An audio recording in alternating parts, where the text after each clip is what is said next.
We got breaking news. The DOJ sues Gavin Newsom over redistricting. Keeping you informed and engaged, now more than ever. This is Sekulow. We want to hear from you. Share and post your comments or call 1-800-684-3110. And now your host, Logan Sekulow. Welcome to Sekulow. It's Friday. Phone lines are open for you. I want to hear from you. You can hit up any of the topics we talked about this week.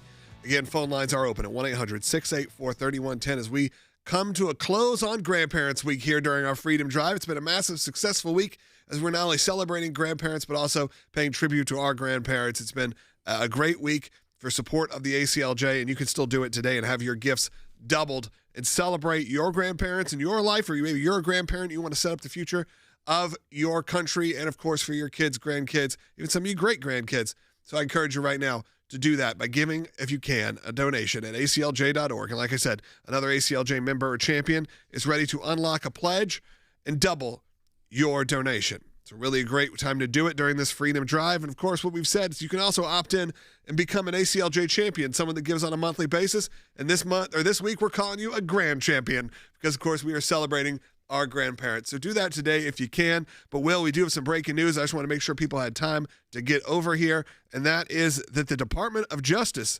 is suing Gavin Newsom, governor of California. That's right. And this is what a lot of people have been wondering if it would happen, because this comes after the voters of California approved that Proposition 50 ballot provision just a few weeks ago. And that was the redistricting plan that Gavin Newsom was saying that, we're going to take on Texas. We're going to take on these states that are trying to redistrict before the midterms.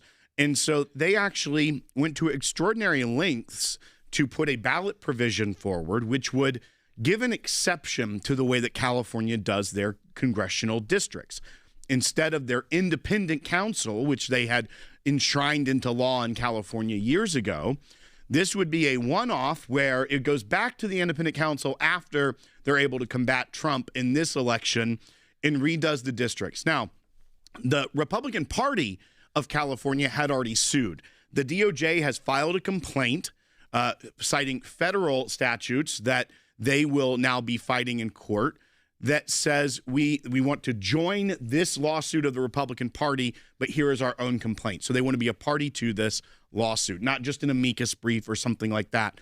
And what they are alleging is that it violates the Constitution, it violates the Voting Rights Act, because, and they even said it in their own words, we'll show some of the sound from Pam Bondi when she announced this last night, that they were doing it specifically going to communities and using the racial demographics to try and create these new districts that would be more favorable to Democrat seats. You cannot gerrymander or do that based off of race. And that is what they are alleging, that this was racially driven to get them up to 5 more seats in Congress in California in this midterm election coming up. So that's where we're at right now. We'll talk about it more, and we'll get your phone calls on it at 1-800-684-3110. Also, it's a Friday. If there's any topic we've covered this week, you can call in on that as well, 1-800-684-3110. That's right. Of course, we want to hear from you and your thoughts, as Will said, at 1-800-684-3110. But if you're on our YouTube channel or our Rumble page, anywhere you can chat live, put in where you're watching from. I like to see that, specifically here at the end of the week. I'd like to know that we have people watching from all over the country, all over the world, that we're representing you. And speaking of representing, we're going to have a big update. You may remember that case. We've been talking about it all week. And this has been Grandparents' Week, and I believe some prayers were answered about that Jesus Club that was saying, no, you can't have Jesus only. You got to be all-world religion. You can have a Jesus Club, but it's going to have to be talking about every faith and belief. You can't be restricted to just Christians talking about how Jesus is the one way. Well, guess what, grandparents?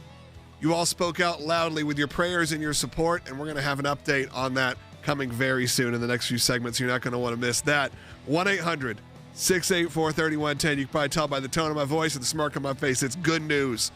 That's always good news when you have people here at the ACLJ working hard for kids of this nation, for people of this nation who just want to express their faith.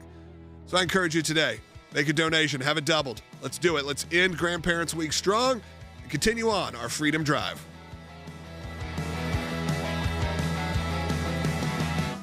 The Justice Department today filed a lawsuit against the state of California over its Proposition 50 initiative to create new congressional districts. So last week, voters approved the proposition in a special election to redraw the political boundaries for next year's congressional races. It was paid for by the Democratic Party, those maps. Prop 50 was Governor Gavin Newsom's response to a similar Republican-led effort in Texas, where Republican-led lawmakers voted to redraw its districts with the potential of picking up 5 seats. The Trump administration accuses California of racial gerrymandering in violation of the U.S. Constitution. It accuses the state of using race as a factor to favor Hispanic voters with the new map.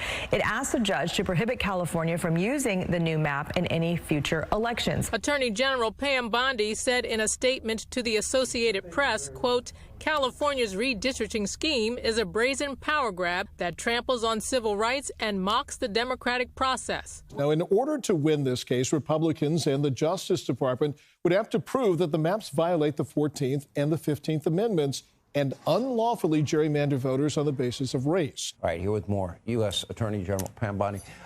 So great to see you. Great to see you, I appreciate it. I know your days are busy. I know you're working, 40-hour days. And it seems like everybody in the administration is. Okay, so he wanted to change the rules. They had a commission that would appoint and gerrymander. Tell us about this lawsuit. It wasn't even illicit. They are flat out publicizing what they're trying to do and why they're trying to do it. They're trying to create seats based on race, and they can't do it. And we're going to hold them accountable just like any other state. I mean, they very publicly said, Sean, what they're trying to do, and it's illegal gerrymandering. They cannot do it. So, yeah, we sued them today. We're going to continue suing California until they start complying with the laws of our country.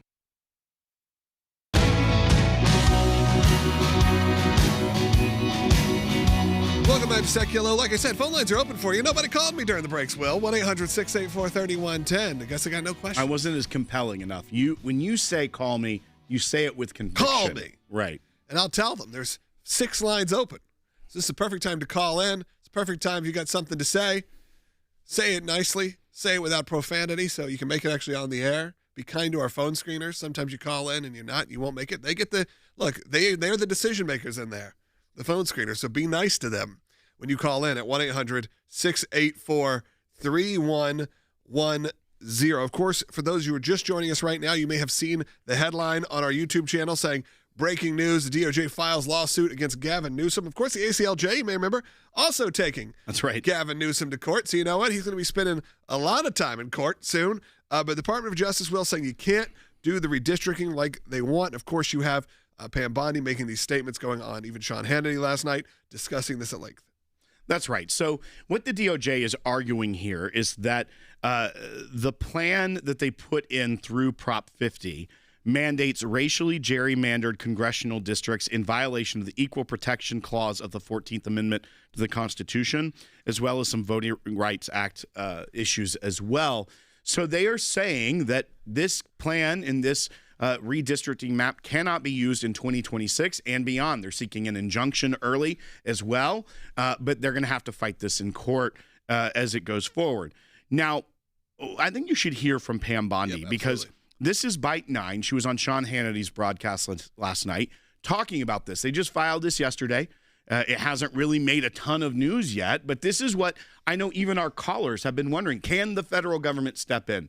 Can there be a lawsuit? We knew that the Republican Party of California had already sued, but is there anything that the national government can do? Because they were blatant about what they were doing. They weren't saying, we think our districts have shifted so drastically, even though maybe they have because so many people are fleeing California, that we need to redistrict early. What they were saying is, no, we are doing this to fight Trump.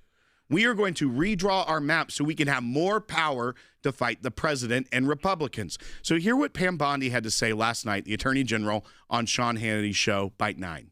It wasn't even illicit. They are flat out publicizing what they're trying to do and why they're trying to do it. They're trying to create seats based on race, and they can't do it. And we're going to hold them accountable just like any other state. I mean, they very publicly said, Sean, what they're trying to do, and it's illegal gerrymandering. They cannot do it. So, yeah, we sued them today. we're going to continue suing California until they start complying with the laws of our country. And when you look at also this problem, not just in California, but around the country, it makes you wonder if there's going to be, outcry on both sides about the way that these congressional districts are drawn. Other states potentially answering back in some ways too, for good or bad. You know, I think not necessarily for good, but for a response to this. We got a call about that. Maybe that'll help inspire you to call in as well. Dave's calling in Indiana online too. Dave, go ahead. Yeah, good morning. So I'm wondering, should we be calling our representatives, asking them to redistrict Indiana? Yeah, you're saying locally in your area, should you be saying, hey, if California is doing this, why shouldn't we? Of course, two wrongs don't make a right, but some of the response of this was also coming from some response from Republican states that were presenting similar options, like in Texas and some other places that were considering things like this. So, Dave, all bets are kind of knocked off when this happens. Unfortunately, it's the way politics works, and I am sure other states are now going, oh, well, you two can play at this game. Well, and to Dave's point, there are already members of the Indiana legislature that are looking to do this. Yeah, 'cause I don't know much about Indiana. It has set off a firestorm, as you've said, where Texas redistrict, and they were saying that the entire purpose of their redistricting was saying that the census that took place counted too many non-citizens, because the way representation and how many seats in Congress you get are based off the population of your state, and then they allocate them that way. Texas was basically saying that because of the way that the census took place, that there were too many non-citizens that were counted in certain areas, and that messed up their maps in their previous allocation of congressional seats. So they were trying to correct what they saw was an improper allocation based off the previous census. So they were doing it early, and now different states have different laws about when you can and if you can do that. California had a law saying you cannot. Texas had different laws that were available to redraw the maps. But what did California do? What did Gavin Newsom do? They decided, okay, we don't like the law that we passed actually to try and protect independent districting, even though it's still very lopsided there in that state, as everyone knows. And what did they do? They said, we want to go around the independent commission.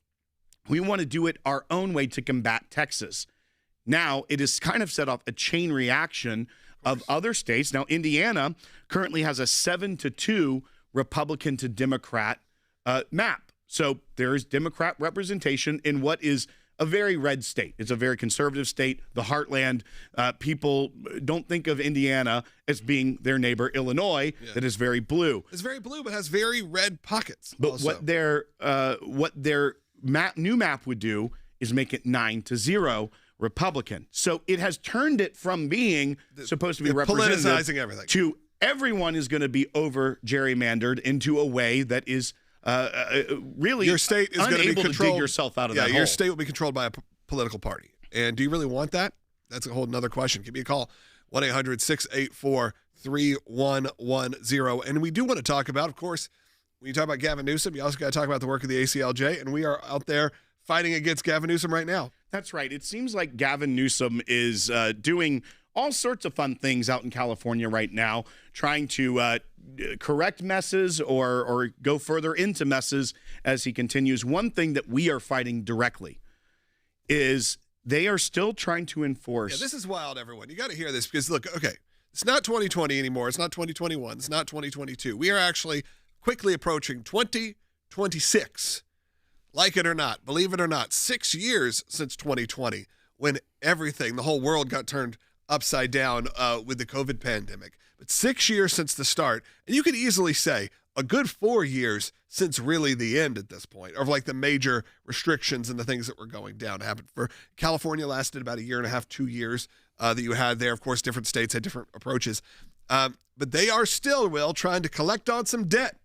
And that debt's coming from the church. That's right. They are going after the tithes of the members of Calvary Chapel San Jose in the tune of $1.2 million for violating the edicts of Gavin Newsom and San Jose when it comes to COVID restrictions. Yeah, whether it was gathering or mask rules or whatever it may be. And look, We understand at the time there was panic. Everyone's going, there should have been a lot of real concern there. Lots of people lost everything, lost their lives. So we're not, joking around about that. But the fact that we can't look at something 6 years later and go, you know what? We were all in a state of shock. We were all dealing with very different ways to deal with things. Maybe that church, we could, let them off a little bit. But instead, they're saying, no, pay up, give to your government, what is owed to them plus, and that is over $1 million. And what is also crazy about this, too, is that the orders that they are alleging they didn't comply with were later found to be unconstitutional. Right. So they are still fighting. So much so we have to take this to the Supreme Court of the United States, and we'll be filing that brief very soon. Our lawyers are hard at work on this to defend this church, Calvary Chapel, San Jose, because the governor of California and the city of San Jose want to take the tithes and offerings of the members of that church to the tune of $1.2 million. Think about your church. Yeah. If all of a sudden the government says, I know at a time when there's been SNAP benefit issues and there's been housing crisis, that money that normally would go to the work of the church, God's work in the community, blessing your neighbors, that's ours now. That's going to be the state's to go to our budget deficits and all these sorts of things. And we're able to do that, by the way, and represent that church at no cost, as well as all our clients, including that Jesus Club moment you heard about this week where they said you got to have that. We're going to have a big update on that in the next segment. Again, you're going to like it. It's the end of Grandparents Week. This all happened last night, so I'm excited to share this news with you.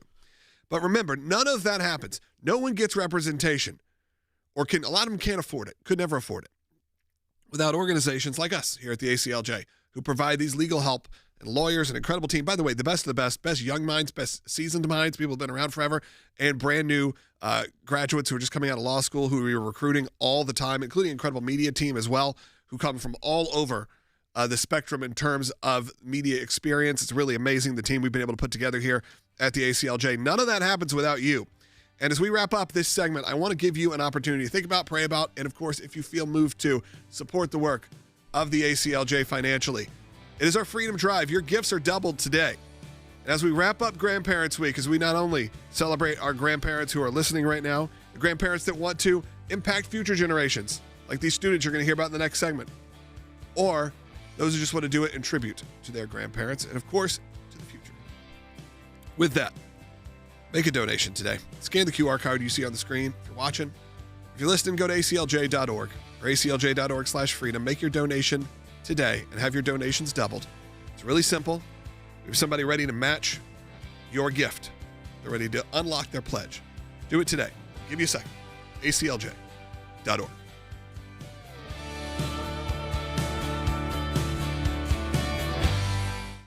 We had a lot of people who were dealing with, and of course, they're still, I'm sure, dealing with it. We're having to get everything reopened with the food crisis that was happening. Of course, people that needed special services, need SNAP benefits, those kind of things. And of course, as Christians, we are called to obviously feed the hungry as well. And we know that the churches have been doing that nonstop for decades and decades. People are calling out the churches. The churches have been on top of this. Quietly in the background, they have been feeding people, through its existence. And we're defending right now, and this as a brand new client, 4 church members. Again, this is in Colorado City. Includes 2 pastors who were criminally cited in this park. Why? For feeding the hungry, feeding the needy. This is a gathering that would take place on Tuesday and Thursday in a public park. And it was 3 different churches that would be a part of this. And they would gather, they would have worship, they would share the gospel, they would feed the hungry. It was an outreach program. This is not something, this foreign concept in America of a church worshiping God and helping those in their community. But the city in Colorado decided that they did all of a sudden have an issue with it 4 years after they started this. And so they passed a city resolution to limit the amount of people that can be a part of a recurring use at an outdoor pavilion or public space. So this is a case of discrimination, clear and cut. It's a violation of the First Amendment rights of our clients. You don't know if 5 people are going to show up, 20 people are going to show up, but we have these kind of like parking lot, public park settings so that if the bad action they're taking is there's too many people picking up food because their kids are hungry and they're hungry. And this is where the city focuses on because they have this much dislike of Christians actually carrying out the true mission of Christ.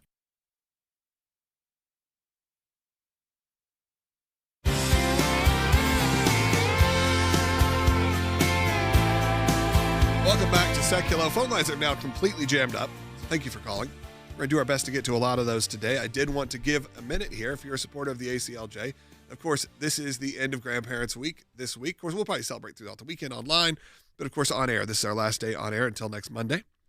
But I did want to say thank you to all the grand champions. Thank you to all the grandparents. Thank you to all the parents. Thank you to everyone who prayed and prayed specifically for one of our clients who simply wanted to have a Jesus club, a Christian club in her school. Now, this has been an issue the ACLJ has been involved in for a very long time, and it should be very much settled law. It's gone to the Supreme Court of the United States over 30 years ago at this point. It is settled law. But of course, you have people within administrations, within schools, who want to do whatever they can to hamper down the rights of Christian students. But the ACLJ team is there. They're there at no cost to the client because of people like you. And I'm very happy to report that just last night, the district, this was their deadline, they had to answer yesterday. And what was it going to be? And they just decided, hey, you know what? Without any restrictions, without the world religion clauses, without anything, the Jesus Club has now been approved. So after all of that, we have an answer. And that answer is obviously an answer to prayer, as it is a big win. Because no wins are small here. When you have a win for a student who simply wanted to talk about their faith with other Christians or kids that wanted to learn more about Christianity, of course now we have this victory. Now, it didn't come without a little pain, didn't come without a lot of pushback, didn't come without our legal team working hard, hours and hours and hours spent all night for many days to make sure these students are protected throughout the world. But specifically this one, you got to see her face, you got to hear from her, making her plea, saying, I just want to simply have a Jesus club. And they're saying, no, it has to be a world religion club. Seeing all the people who are celebrating in the chat right now on YouTube, yes, none of this happens without you, the ACLJ supporter, the ACLJ champion, the grand champion, if you will. It does not happen without you. And I'm really pleased when we're able to bring some of these to a quick close, because it shows you that the work of the ACLJ, when they get a letter from the ACLJ, that they are going to take care of it and take care of it quickly. Now, again, they may do it begrudgingly. They may do it not happily. But what do we care? They did it, and they proved it. That's right. So today could have gone one or two ways for the ACLJ. Either victory day or lawsuit day. Both are fun. Both are fun. Both are fun because we're prepared for both. But what we got today is victory day. Last night, the club, the Jesus Club at this school in New York was approved by the board to allow it to operate. Now, the work of the ACLJ attorneys is not quite done, because what are we going to do now? Make sure that they weren't just trying to make us go away. We have to watch. We have to make sure that it is treated equally under the law as every other club, as the law requires. But we sent that letter. We gave them a deadline of yesterday. And sure enough, that happened to be the day that they went ahead and approved the club for this student to be able to operate. So we're going to watch it. Yep. They're well into the school year now. We're mid-November, but we are thankful that this is an answer to prayer for, I know, a lot of you, and many of you, I'm sure, have gone to aclj.org/pray and gotten that prayer guide that is special just for this grandparent celebration, the grandparent prayer guide. You don't have to be a grandparent to pray, obviously, but even to use this prayer guide. Our team does such a great job, puts such thought and hard work into it, that it's really valuable for our team to know that people are praying alongside with us as we fight these battles. As this is just breaking, I see some people saying, well, I want to share this information, this news. I've been following it and sharing it with all my friends. We will have something up on the ACLJ social media channels probably right after this show is over, specifically, very quickly after, to explain all of it. Of course, this just is happening, so we got to make sure our legal team is on board. And I know that I have the draft of the announcement that will be posted. It's going through, making sure there's no typos and issues with that before we post it, because we want you to share it as well. Yeah, we want to make sure we shared it with you first. When this stuff happens, I don't want to wait. Especially now it's a Friday. I want to make sure this gets to you, that you know that you made such an impact here on this family's life. And I will tell you, in this space that we work in, obviously we have to do special things, Grandparents Week, Freedom Drive, fundraising drives. You know what they tell me always, because I want to talk about the amazing work the ACLJ does. Because these victories again, would not happen without people like you, and it would not happen without our incredible legal team. But sometimes our team will say, you know what? Our audience doesn't respond to victories. They respond to when there is an issue. And I understand that from a mental point of view, going, look, I really care about this, but I care about it right now that you're in the middle of it. Then once you have a success, you won. What do you need me for? Well, obviously, this is one in many, many challenges that we are fighting currently.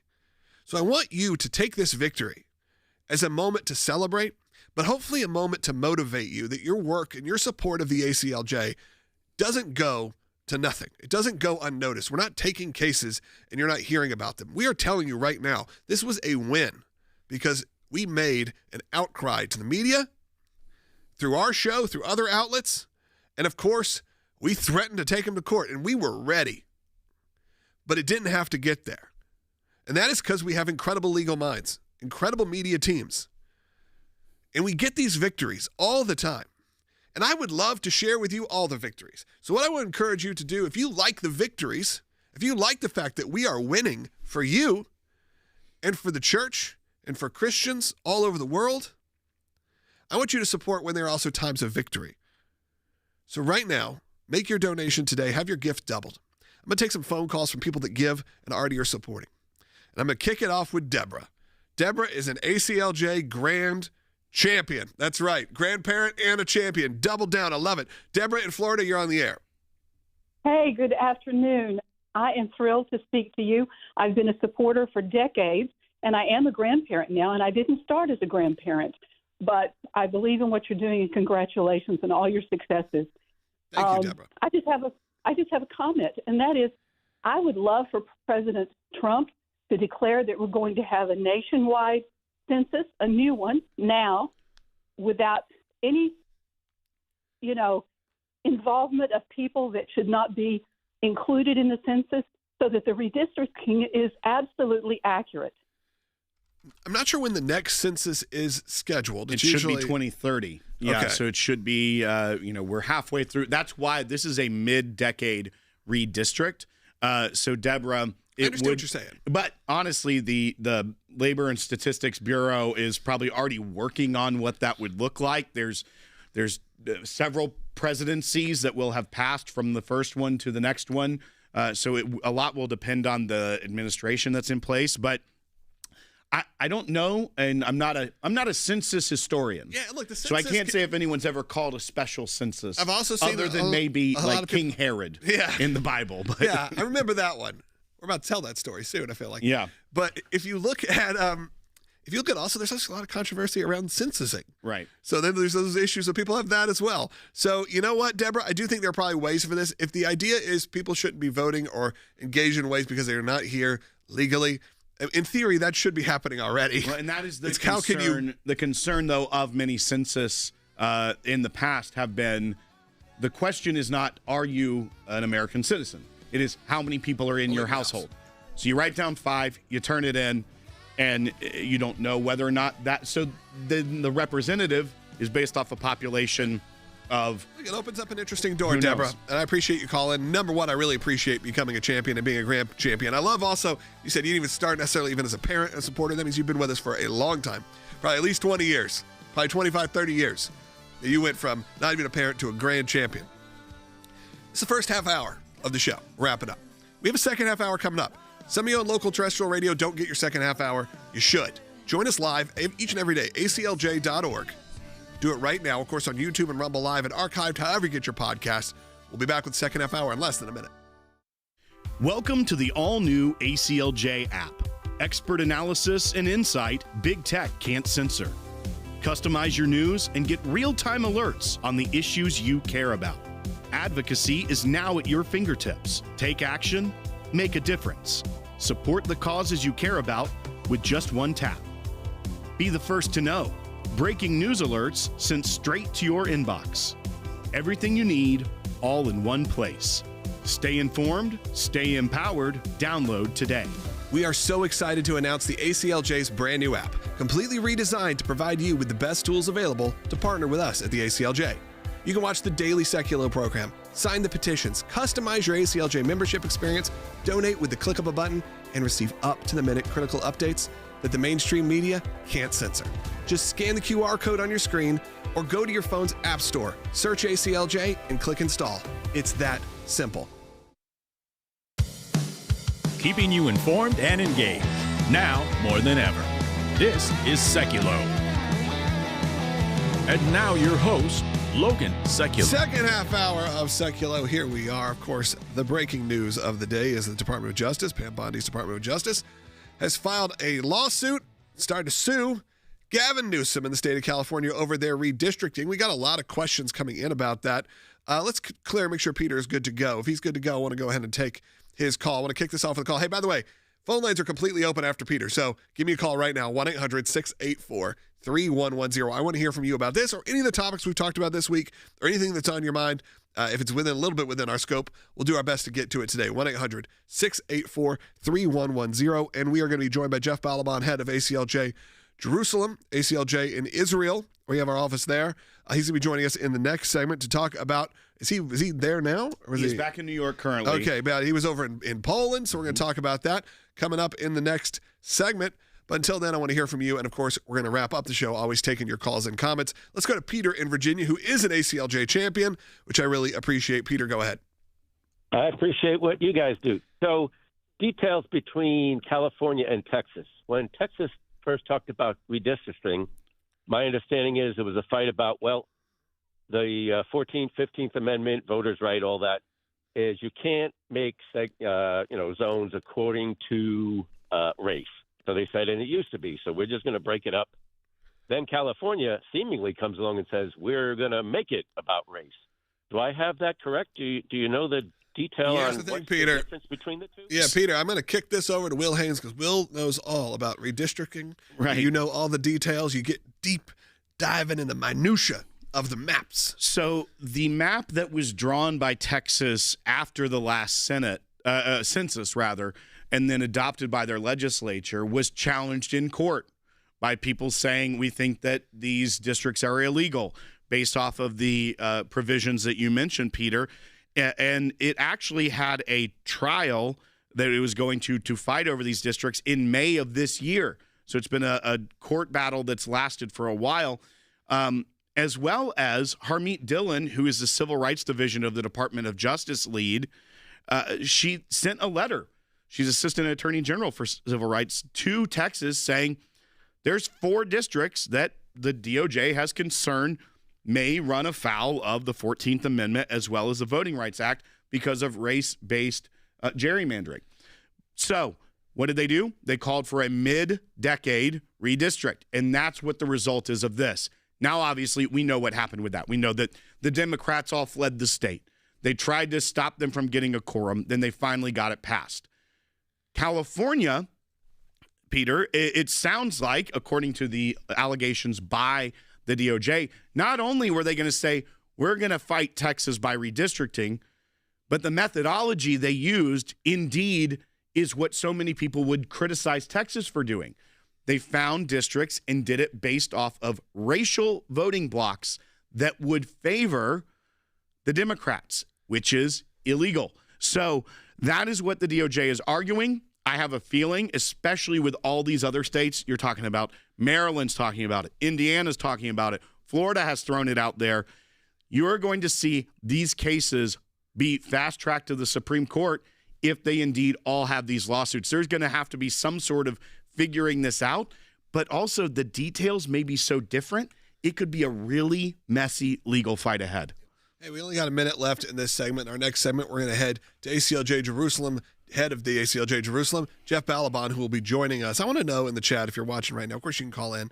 You know, things have been fairly quiet in terms of coverage of what's going on in Israel and Gaza. Of course, there was a ceasefire that kind of failed. It went back and forth. It's still going. But you don't hear near as much about it in the news anymore. The topic seems to have quieted down here. But we know that's not the case necessarily around the world.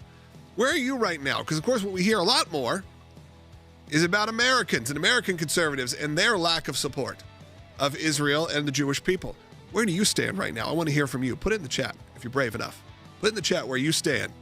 And give me a call also at 1-800-684-3110. Again, we're going to have Jeff Balaban, ACLJ Jerusalem. We believe we need to be there, and that is our calling to be there as well. And thank you when you support the work of the ACLJ. You also help support the ECLJ in Europe and the ACLJ in Jerusalem. We'll be right back.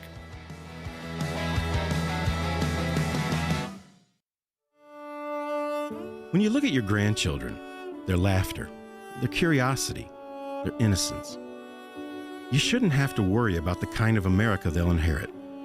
The ACLJ was founded now 35 years ago, fighting for religious liberty in the United States, First Amendment rights like speech, the right to petition your government. These go through all levels of the legal process, sometimes all the way to the U.S. Supreme Court, and they set precedent for generations to come. We're in courtrooms across the country defending the values you hold dear. We're not just fighting for today. We're fighting so that your grandchildren won't have their Bibles snatched away at school or be threatened with punishment for praying. We've fought and won multiple cases against those very offenses, but they're still happening. The best thing you can do is take a stand. That's why the ACLJ exists. There's nothing too small. What makes the ACLJ great is that when you go to aclj.org/help and you put in your information, you will be contacted by a real ACLJ attorney. So all you've got to do is contact us if you believe you've been wronged, and you can write the law and the interpretation of the law for the entire country. We're able to do that because of our donors, so that we never have to charge our clients, so there is no client's case that's too small or too large. Right now, every tax-deductible gift will be matched, dollar for dollar, doubling your impact to defend the values you cherish and equipping us to fight to ensure they're still here for generations to come.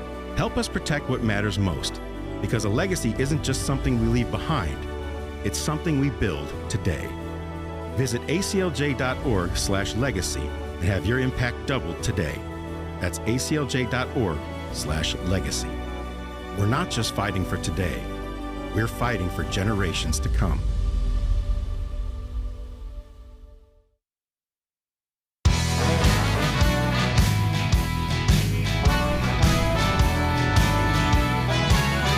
Welcome back to Sekulow. As we head to the final segment of the show after this, we want to take as many calls as we can at 1-800-684-3110. We got 4 lines open for you right now. This is the perfect time to try to get on the air, and we will do our best to get to as many of you as you can. Of course, if you're an ACLJ champion, I'll make sure to tell our phone screeners, because I get to bump you up to the front, which I always like to do that when I can. It's a nice little perk we can offer for those who call in and support on a monthly basis. Of course, if you decide to become a champion today, you can do that too. And your first donation will be doubled during our Freedom Drive.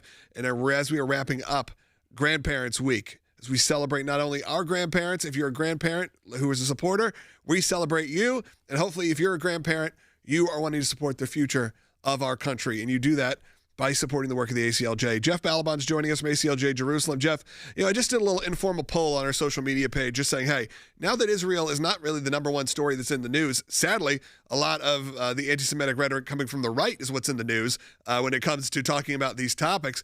Is it still something that you care about? Do you still something you support?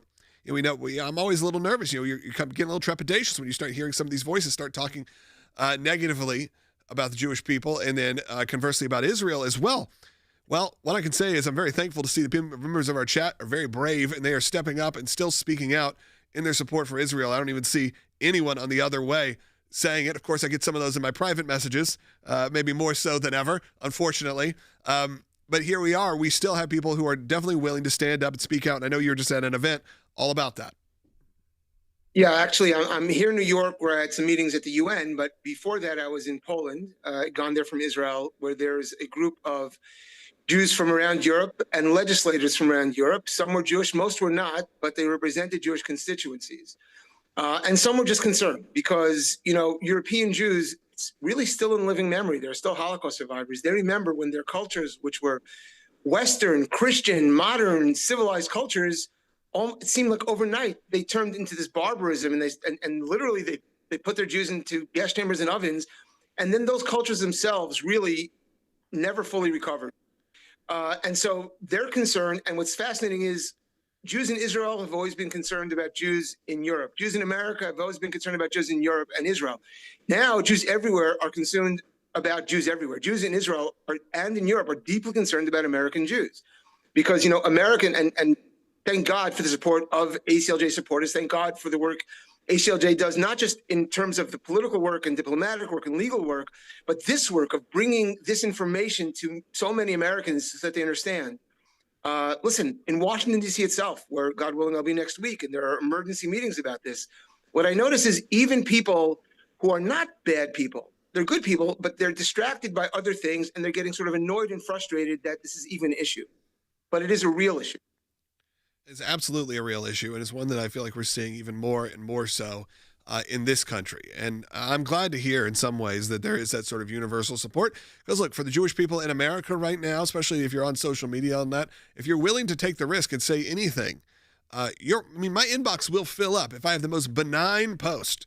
If I share a story from an October 7th survivor, if I share something that's just, again, very generically, even just a pro-Jewish post. I posted that story from Dave Portnoy where someone just yelled at him at Mississippi State. He was out there doing a pizza review, and someone came up to him and started screaming anti-Semitic rhetoric at him and he talked just about, hey, this didn't used to be how it was. I got a lot of people who hated me, but I didn't get a lot of people who were hating me because I was Jewish. I shared that. The amount of messages I got from seemingly good people saying, well, yeah, but that's your fault, kind of, or that's Israel's fault. That's not, you shouldn't be blaming the kid who was screaming. I mean, it's gotten to the point of this is the absurdity. And like you said, from seemingly decent, normal people. Look, there's a saying that's been saying for I don't know how many centuries, that Jews are the canary in the coal mine. What does it mean? It means coal miners, to know if there are gases that might kill them, used to bring little caged canaries because they were very small and they die very quickly from the gases. So the idea is that the first, when a culture starts going after its Jews, it's a sign that the whole culture is about to collapse. And we've seen this, literally, those who know Bible, those who know history, this has been going on for thousands of years. And for many, many decades, or for many years rather, Christians have been saying, what are you worried about? Don't you know that every culture that attacks the Jews or destroys the Jews, they get destroyed? And the answer is, first of all, I'm worried about those cultures. But second of all, I'm also worried about the millions of Jews who get killed in between. So if you listen to what's going on now, all these groups on the left, on the right, wherever they're from, they're all saying one thing. They're saying Judeo-Christian, the idea which was literally the founding brilliance and beauty of the United States of America. The founding fathers quoted the Bible more than any other document, and they quoted the entire Bible. They didn't say we're jettisoning half the Bible. And they consciously modeled themselves, this nation, after the Jewish people. And now they're saying, oh, Judeo-Christianity is a lie. It's a blasphemy. It's satanic. And that's what we're hearing. So it's important to understand the war on the Jews now is a war on everything America was founded to be. And there are a lot of good people who call themselves Christian nationalists, but there are a lot of people, just like they say they're liberals and not really liberal, they say they're Christian, they're really pagan. They say they're nationalists, and they're really talking about, they're trying to divide us into tribes. And the greatness that we should learn from Jewish history, from American history, from world history, is that the only way through this is to be united with respect and love for each other, even if we disagree, not to fight each other with hate, which is, I'm terrified I'm seeing more and more in America. Well, and Jeff, one of the other concerns that we're seeing as it's normalized, as it's platformed in the United States and on the right in a way that we've not seen before, the right used to be very good about shutting down people that may agree with them ideology-wise on a lot of issues, but not on that, of being able to say, you are not a part of us. This is not a part of our movement. Now it's being platformed and normalized. And I think I want to point back to what you said about the Judeo-Christian values and the way that they are deciding to ignore half of Scripture, the ordained Word of God, and to fit their narrative, which is a Christian nationalistic type narrative instead of a Christian faith in Christ narrative. And even this comment this week where being able to push back at people that were considered heroes like Dietrich Bonhoeffer, where Tucker Carlson said this week that he abandoned Christianity. It wasn't enough. He had to kill Hitler instead. Yeah. One, that completely forgets everything in the Old Testament about just wars and fighting those that wanted to kill God's people. But if you lay that aside, that trying to adopt this model that if you are against Hitler, you can also not be living out your Christian faith, is the absurd world we're living in now. And I reject that wholeheartedly. I know a lot of our audience does, but I think it's why a lot of people that aren't in the weeds on this or follow this closely and are afraid to listen to it, the content, to consume this content, or to even speak out about it, because now people are starting to question your Christian faith. And you go back to the canary in the coal mine, they're redefining what your faith is in real time over this issue.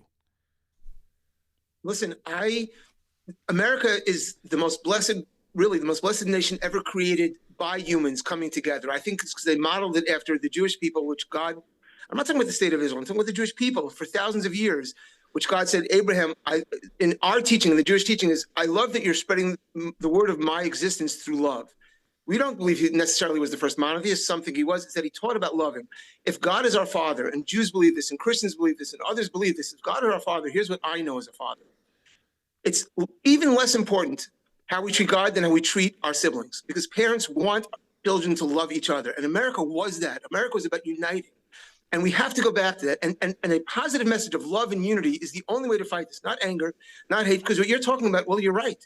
This is the end if it doesn't turn around. And it can't turn around by hating each other and fighting each other. So we need prayer, we need unity. And yes, we do have to work through all the other instrumentalities that ACLJ works through, the law, policy, diplomacy, but obviously also faith. And then obviously getting the message out there. I Right. know it's one thing that's very important. There's very few media organizations, media outlets that are willing to take this step. And look, I've been happy to see some of them have stepped up, or at least some have not stepped in the way of censoring some of their commentators, which has been nice. I mean, heck, I saw some great clips, weirdly, from Van Jones. I saw great clips from our friend Jared Moskowitz and Bill Maher, and people who maybe a few years ago you never expect to be the people you're sitting there, nodding your head to, agreeing to. But at least on this one issue, they don't forget where all of this stemmed from, as you said. With that, Jeff, and I appreciate you, chiming in today and getting, really everyone an update, because it is very important as we head into this last segment that you understand the global work of the ACLJ and why it's important. We have Jeff Balaban. We have the ACLJ Jerusalem. That is an incredibly important team that I'm excited that hopefully we'll see even expand further in the coming years. And with your support, we will. Of course, you heard earlier this week from Gregor at our European Center for Law and Justice. And you may be going, why is that important? Again, all of this is our brothers and sisters, whether you're Christian, whether you're Jewish, whoever it may be, people that just want to see basic freedoms, religious freedoms, freedom of speech, all of that be available around the world. And we have an incredible team ready to do that. And it doesn't happen without your support at aclj.org. So do it today. Make your donation. Have it doubled today at aclj.org. Of course, this is the last day of our grandparents' drive, our grandparents' week. So celebrate your grandparents in your life. Do it today. I'm sure they were supportive of Israel. A lot of great Jewish grandparents out there will. Go to aclj.org.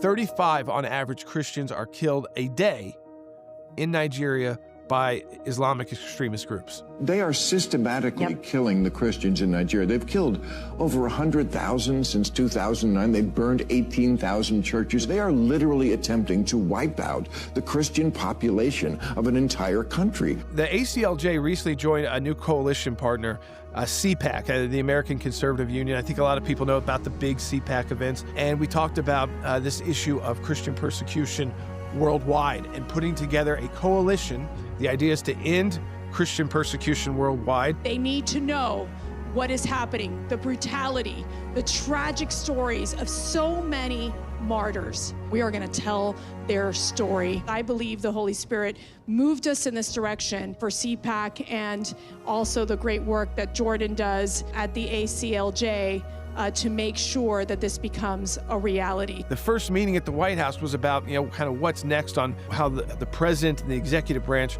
can do on the international front. And I remember in that meeting, Matt Schlapp looked over at me and kind of said, "Hey, Jordan, what's, number one on the agenda?"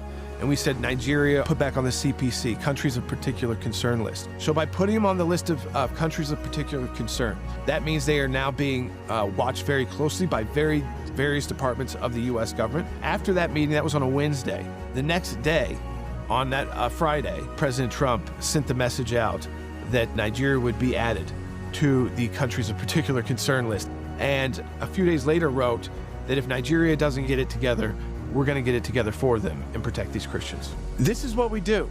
This is who the ACLJ is. Join us in fighting for freedom. Have your donation doubled at aclj.org/freedom.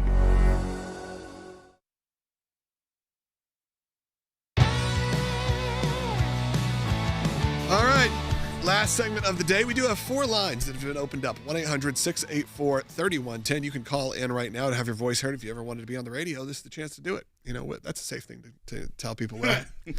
It's Friday. It's Friday. Let's see what happens. We have a dump button ready just in case. So you know what? Let's go ahead and take one of these calls. Let's go to Karen. It's in Pennsylvania, listening on the radio. Karen, go ahead. Hey, hi. You guys are great. Listen to you all the time. I am a Trump-supporting federal employee. Finally going to get a paycheck. Praise God. Congratulations. Yeah, question is, do you think that there is any hope, hopefully, I'm hopeful, that they will end the filibuster? So, Karen, it's a very complicated issue. And here's with consequences. Yeah, the consequences. I personally am not in favor of ending the filibuster, and I'll tell you why. Because they push Republicans into a corner. So if Republicans had have ended the filibuster to reopen the government, that would have been the most moderate reason to end it, right? They will use it to force every far left radical bill through and get it signed when they have control of both houses and the presidency. Which the Republicans would have to use it only to get the government reopened. So we would then be setting the precedent for them to go as far left as they want and just completely burn through it.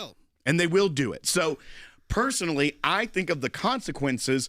Now, the consequences in real time of why it wasn't ended were people like you, Karen, not getting a paycheck, looking at the havoc it was having on people that rely on things like SNAP benefits. That is a real consequence of still having the filibuster. So it's a tough one, but I think long term, I think it would be bad to end it. Short term, I see the benefit of, if they aren't going to come to the table and they're going to hold the American people and the American government hostage over a healthcare subsidy that was meant to be temporary, that was only put in place to cover the COVID era, and then you're seeing not conservative reporting by sources like Bloomberg about how much fraud went into that extension because of how many people were never even aware that they were signed up for that extra subsidy, that, it was time for it to go. So it wasn't even like Republicans were gutting healthcare in America. It did nothing to the original ACA. So they twist it and they spin it to make it seem like Republicans are bad when all they were trying to do is make sure Karen gets a paycheck, the flights are safe in land, and that people that rely on government assistance get it, that the FDA can approve food to keep your food safe. That is what the Democrats were doing by holding the government hostage for the longest government shutdown in our history. I hope they never do it again, but I bet they will. Very sneaky, sis. Let's go to John, who's calling in Maryland on line 1. Hey, let's try to get phone screeners. Let's try to get some of these calls screened a little bit faster here so we can try to get to a couple more today. John, go ahead. Yeah, I just wanted to say that I recently heard on Mark Levin's show, he interviewed a guy who wrote a book called Hostage. He was a Jewish hostage, and he said the scariest part for him was actually the civilians in Palestine. And the Palestinians, that of course, at first my heart went out to them. I felt bad, and all the children that were dying and all. But he said they were even the terrorists were worried about. They kept moving them around because they wanted to lynch them. They wanted to go into the mosque and just grab them and take them out. And he said the worst part was the starvation.